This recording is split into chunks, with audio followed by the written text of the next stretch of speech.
This is the last week of this conversation we've been having. Faith is simple. Why do we make it so hard? I mean, come on, people. Why do you make it so hard? Like, just say, like, Chad, why do you make it so hard, bro? Like, it's not that difficult. Like, why do you make it so hard? And we've been thinking about this idea of, like, checking the box. I'm going to get to that today, but I want to recap kind of the first 2 weeks, which were so important, so important. I know sometimes it's hard to get to every Sunday during the conversation, and so we miss out on some pieces. And honestly, like, how easy is it to tune me out? I mean, come on, you guys. You've been tuning me out for 12 years. Like, it's easy to do. Easy to do. So let me just be a broken record for a couple of moments. So week 1, we talked about this reality that the story of Scripture is that in Jesus, God has, through Jesus' life, His death, His resurrection, has adopted us back into His family.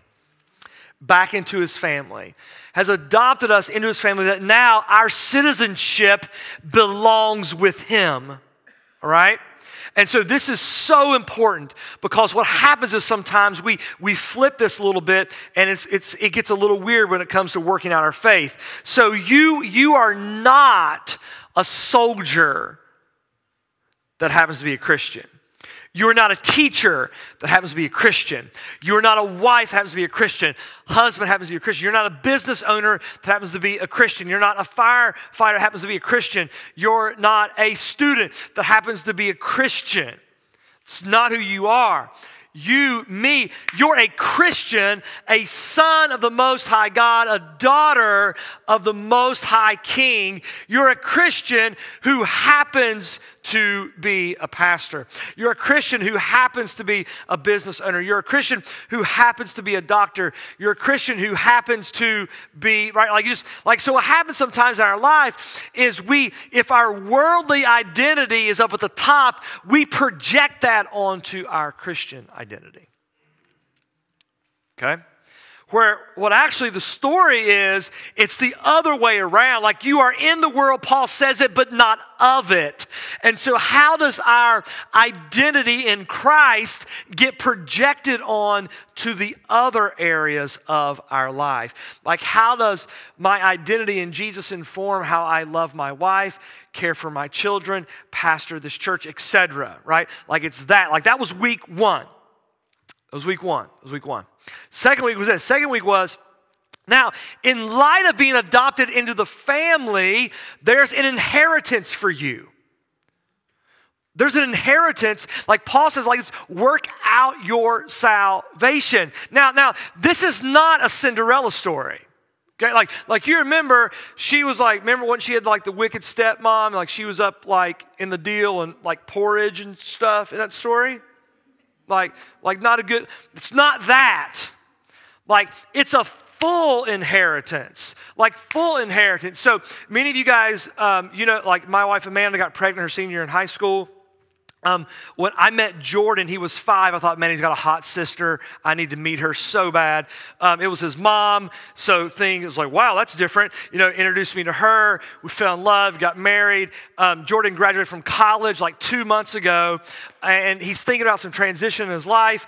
And I was talking to him this week, and he was like, I just don't know what I'm going to do. And I said, well, you don't really get a full inheritance, buddy.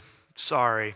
Like, no, you always have a place. Like you have it all. You're mine. You're mine. God says in Jesus, you're mine. You're mine. And all I have, you can have. So that was like the first 2 weeks. And so then last week it was like, well, how do we take hold of that inheritance? How do we take hold of it? And we used this little metaphor last week. If you think of like your car and the maintenance schedule, and there are 2 types of people. There are those of you that know there's a ownership manual in your glove box, and those of you that have no idea where the glove box is. There are those of you that know when the light comes on, you check the back of your manual for your scheduled maintenance. Then there are those of you that are like, That light doesn't mean anything. What in the world? Don't need to worry about that. And this whole idea of in our lives, when it comes to faith, it's much better to be proactive with our lives. To be proactive with them. Instead of waiting until life is broken down and try to react, it always costs more on the backside. Always. Always. And so we spent some time last week really working at it. This week, same sort of conversation, different metaphor. This week is we want you to think about this, like every box we're going to talk about today, okay? We're going to recap boxes from last week and then put them some new ones. But every box, it isn't a box to check, okay? Now, there's some people in here, they love to-do list. We all think you're weird with your to-do list, okay? Like some people just love checking them, like, come on, no. This is not that. This is each box is a gift. Each box. Today was little Grace's birthday today. Grace's story I love this story. She was born at 26 weeks, you guys. 26 weeks. She's here today. Probably celebrating 8 or 9 years. Like, it's such a good story. It's such a good story. And she's going to go home, and, you know, Mike and Katie, I'm sure they've got some gifts. They're half-decent parents. I'm sure they're very decent parents. You know, they're fantastic, all right? They are. They're going to have gifts for her, and she's not going to, she's going to walk in the house and go, thanks, Mom, for my gift. You know what? I'm not going to open it. I'm going to wait. I'll just wait for a while, and then I'll open it. She's going to tear into it. And the whole idea I want you to think about today, like these boxes, these are gifts. These are gifts that as we unpack them, we're able to become the person God's created us to be. We're able to grow closer to Him, closer to the people around us, and closer to the version of who we are created to be. Does that make sense? So they're gifts, not just boxes to check along the way, all right? Along the way. All right, here we go. Some things that get in the way. Here's what gets in the way for me sometimes. Like, we all have gift boxes in front of us, but we don't believe there's a present inside. Like for many of us, like we look at some of these things like last week and it says, pray on Wednesday for my family and friends. We're like, that won't work. I'm not going to open that up. Not going to do that at all. Like sometimes like we have these boxes in front of us and we just don't believe that there's something good inside of them. We don't believe that if I'll try to work out my salvation through some of these things, there's actually something in it. We feel like it's just empty ritual. Like that's in my flesh. I mean, anybody ever been there? Like you just think that? Like it's just like we don't believe the work of opening boxes will lead to an abundant life. Like we just don't think like if I commit to praying in my life daily that it could actually lead to a better life. We think maybe it could, but when it comes to actually working it out, we don't. And then this happens, at least to me sometimes. I feel like working out my salvation is a chore. Anybody ever felt like being a follower of Jesus is a chore? If you say you've never felt that way, you're lying right now in front of everybody, right? Like, yes, we've all felt that way sometimes instead of a gift, and that my walk with God is stagnant and unchanging. Anybody just felt like, man, it's flat. It's flat. Like we've all been there. Like feelings come and they go. Sometimes we get so focused on the micro, we forget the byproduct, what happens in the macro of our lives.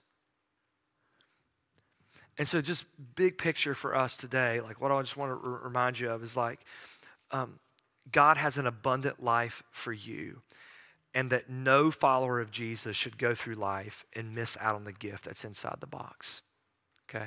They should miss out on that. All right, I want to recap a little bit.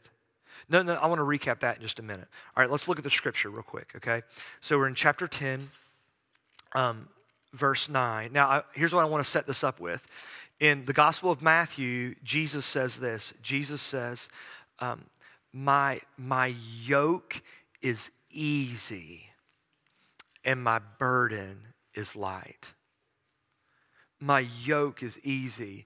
Now, it's a farming metaphor, because the way you would train, what you would do with a young ox. So if you were a farmer back in the day and you had a young ox, you would yoke the young ox to the old ox so that the old ox would learn how to plow the field. Excuse me, the young ox would learn how to plow the field with the old ox. That's how they would train them. Like that. And here's what happens in my life, and I know it happens with you guys too, because you're like me, you're human, is I try to plow the field myself.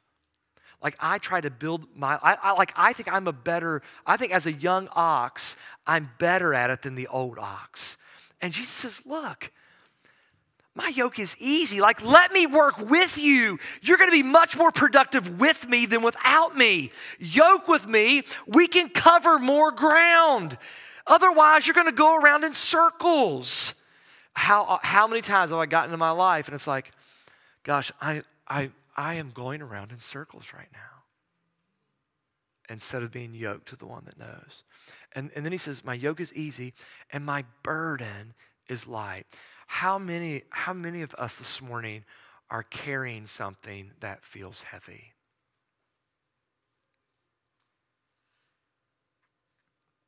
Because life is heavy.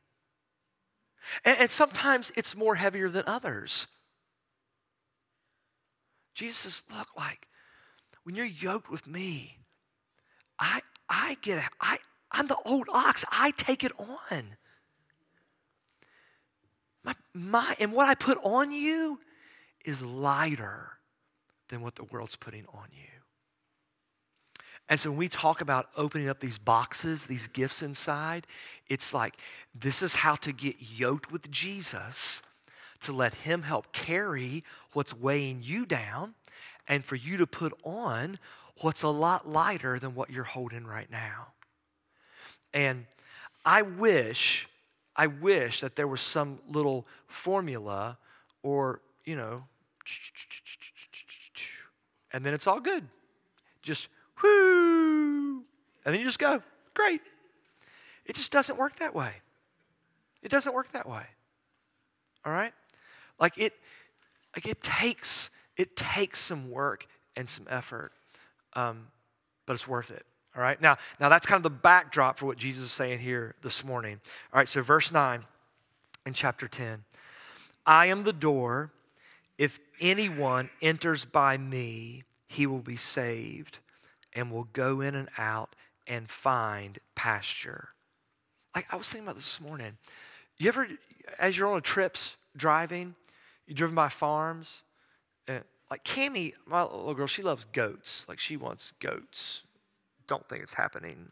Like poor husband to be. I'm just gonna have goats. Anyways, like sometimes we'll see goats or sheep or cows, and have you ever seen them like in a meadow and like a pasture? And I've never seen an unhappy cow eating. You ever seen a sheep that's just like got pasture for days and like life's awful? No, like you will find pasture, like goodness, blessing, hope, peace, joy, abundance. The thief comes only to steal and kill and destroy. I came, right? Like the thief comes to steal, kill, and destroy. I came that you may have life, and not like weird stepchild, we're going to treat you differently life, but you may have life and have it abundantly. Abundantly. So like the thief comes and is trying to steal, kill, and destroy. Like how often in life do we get maybe to the end of the week and you're like, man, I feel like somebody's trying to steal something from me. Somebody's trying to destroy something. Someone's coming at me in a way that I am not okay with. That is the thief, right? So see, like the enemy, Jesus says, that is not me. That is not me. I've come that you may have life and you may have it abundantly. Not just halfway, not just 3/4 of the way, like a full measure. A full measure. I am the good shepherd, and the good shepherd lays down his life for his sheep. He who is a hired hand and not a shepherd, who does not own the sheep, sees the wolf coming and leaves the sheep and flees, and the wolf snatches and scatters them. Like Jesus, he's painting a really important picture. What he's saying is this: when the rubber hits the road in your life, I am not a hired hand, but I am a good shepherd. When the rubber hits the road in your life, I'm not just a hired hand. I have vestment in your life. I have ownership in your life. When the rubber hits the road in your life, I'm not bailing. I'm not bailing. And let me just say, like, there are moments in your life where the rubber's going to hit the road, and at times you will feel alone.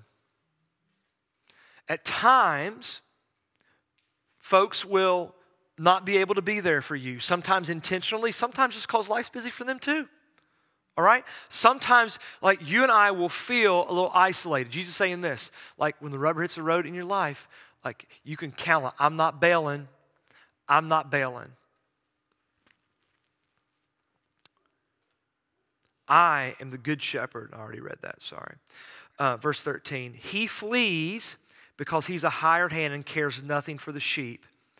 I am the good shepherd, verse 14. I know my own, and my own know me. Just as the Father knows me, I know the Father, and I lay down my life for the sheep. In other words, Jesus has leveraged, is leveraging, and will always leverage everything he has for you and for me. That, my friends, my family, my peoples, is the good news. Jesus has leveraged everything for you, is leveraging everything for you right now, and will always leverage everything for you in your life and for me. Why? Because he's the good shepherd, and he knows his sheep, and he lays down his life for his sheep. He gives them their full inheritance and says, join me in this. Join me in working out your salvation. Here, it's so simple. I just think this is the question. Do I really trust that there's a gift inside it? Like, do I really trust? Let me just read a couple of these from last week. We did daily and weekly boxes last week. You've got a sheet there that's in front of you. You can go ahead and put the lights on if you want to. And leave that slide up for me. That's right there. Like, I'm not going to go through all these today. And remember, like, this is, if you don't have one, raise your hand. We'll get one to you. This is not law. This is grace. And so this is not working for my identity. This is not like you have to drink porridge until you do all of these things. This is working from it, working from grace. And the content team just said, you know, look, like, what would be the boxes, the gifts that would lead to this abundant life on a number of different levels? And so last week we looked at daily and weekly. Like, do I really trust that there's a gift inside? Like, do I trust that if I read and meditate on the memory verse each week, that there's a gift for me inside? Like, do I really believe that?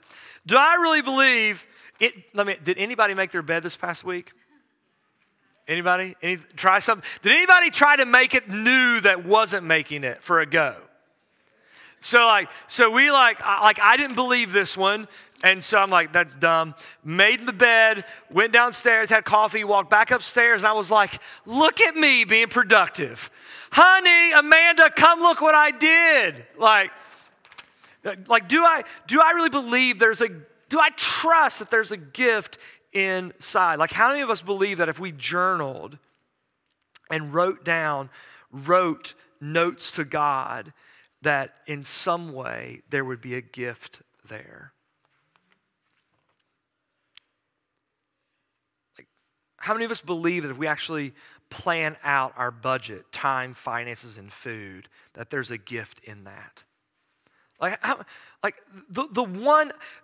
Okay, guys, here's some secret sauce. This has saved me so many, I'm sorry, honey, will you forgive me moments.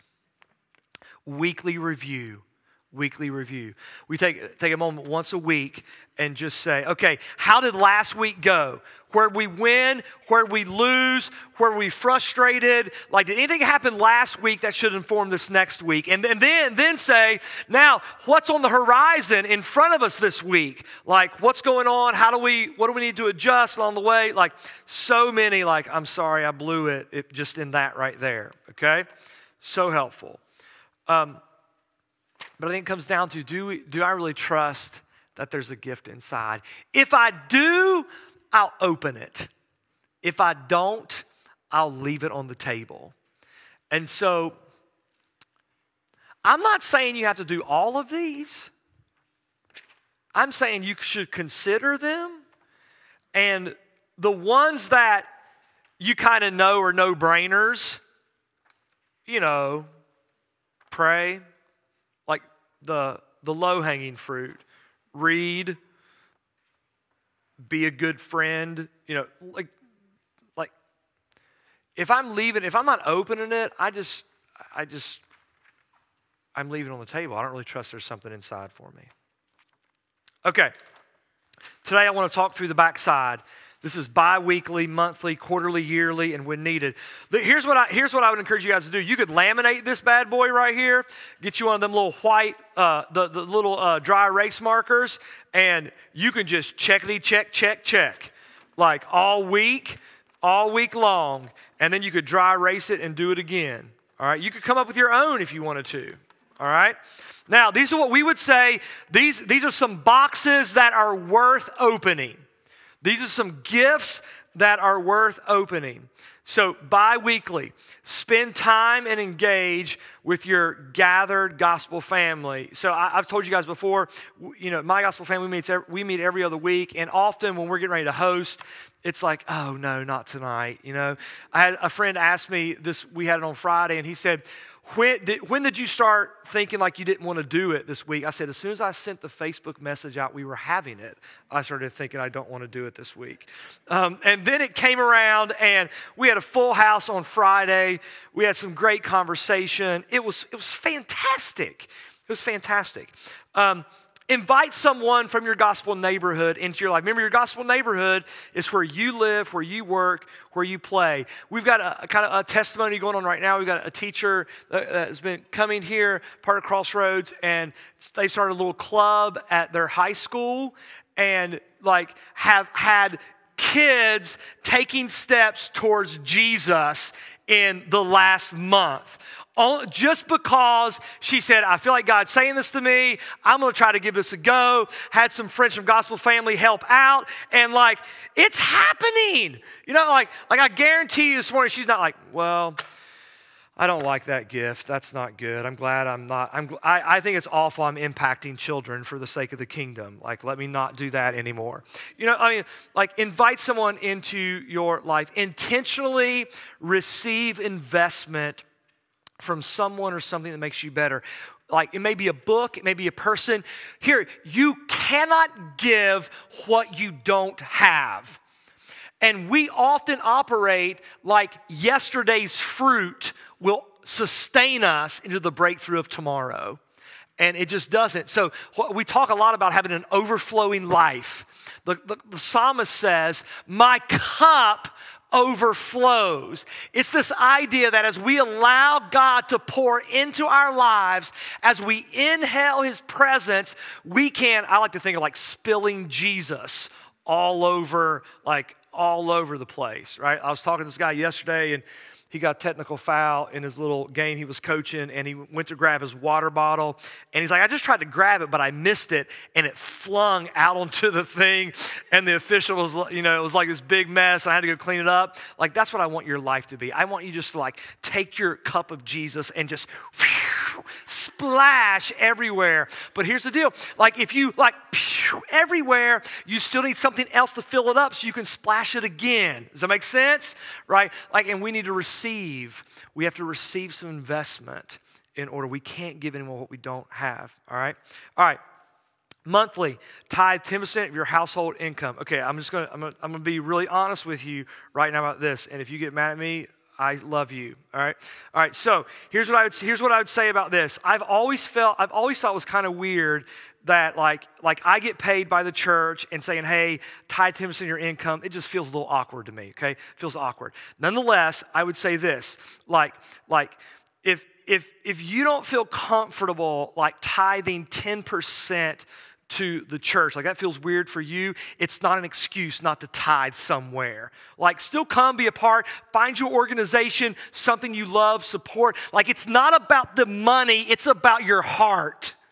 Okay? It's about what has a hold of you within your life. And some people will say, like, here's my budget. Like, there's no way. Like, I'm like, yeah, I'm looking at your budget. There's no way. I get that. Like, that's like, can you go from 1% to 2%? Can we go in that direction? And I just think that there's, like, my money is competing for my heart on a daily basis, and I don't think I'm any different than you. And one of the ways that I monthly hedge against that is worshiping God with what I have. Is that fair? Okay. All right, plan monthly, like plan your financial budget. How many of you are just living like week to week, flying by the seat of your pants and hoping the bank account stays afloat? Like, Starbucks adds up. I'm just saying, Like, seriously, I almost make my kids stay home from church so I don't have to pay the detour bill when I get done with it. I don't do that. No, I bring them. All right, now, if you, I would much rather tithe than this third one. Lord Jesus, plan a day to fast. How many of us have fasted? How many of us are fasting monthly? There's been seasons of my life where I've fasted, and there's something about making room. There's something about when I make room and get in touch with being hungry from a spiritual perspective, I become more spiritually in tune with what's going on around me. Time to serve. Review your 90-day goals. All right, quarterly. Monitor and evaluate your progress in discipleship. Here's this. Like, we want you to see yourself as an everyday missionary. So guest of Jesus, follower of Jesus, disciple of Jesus, missionary. Where you live, where you work, where you play. And we want to help you get on that trajectory. Like, once a quarter, we think it'd be good for you to just ask the question, where am I on that journey? How am I doing on that journey? What's my next step in my life? Have I really opened up that gift? Review and renew your 90-day goals. Like, as soon as you got one, love, so important. Yearly. Review and reset. Amanda and I, we love to do this at vacation. We love to take a couple of days in the middle of vacation and just review our past year and just say, hey, where did God really show up in our life? And to think about where are we headed in the next year? Pray over your new goals. Here you go, guys. Ask for a raise. You guys are going to check that box, aren't you? Like, ask for a raise. Check that box. 2 or 3 day retreat with God. Pray, review, reset. And then, when needed, vacation, restful. Every fall, I go on a father-son weekend to a Georgia football game, go Dogs, like, until the end. Those 3 days with my boys are just, they're phenomenal. I love them. Fast with your gospel family when needs arise. And when you feel called, give generously above a tithe. Now, this is not exhaustive or law that you have to do it. It's as much saying like, as we think about being yoked with Jesus, we think about an abundant life, these are some gifts that are worth opening up, worth considering. These are some gifts on the table that are worth you thinking through. Now, this week, here's what I'd love for you to do. I'd love for you to take some inventory of those boxes. We did daily, weekly last week, but so the back side. So, the stuff we just talked through, bi-weekly, monthly, quarterly, yearly, when needed. And just ask, like, what are you already doing? What boxes are you already checking? As you read over them, like, which ones feel compelling to add? Like, which ones are that you feel like, man, like, oh, I should really do that? Which boxes seem impossible? Which boxes seem like so far, there's just no way I can get to it? Which ones seem insignificant? And then what's missing? What boxes are missing? Like you may say, like, man, you guys missed that one. Like, which boxes are missing? And then this week, I'd love you to, as you do it, think through between now and the summer, what gifts do you need to plan to open up over the next 3 months that are bigger than just daily and weekly? All right? And, how do you eat an elephant? One bite at a time. Like, oh, honestly, Chad. Like, so his yoke is easy, his burden is light. This is not heavy. You don't need to feel like it's lorded over your head. I do want you to consider what gifts do you need to open up, need to give a go, okay, along the way. And I think what you'll find inside, you'll be super thankful for.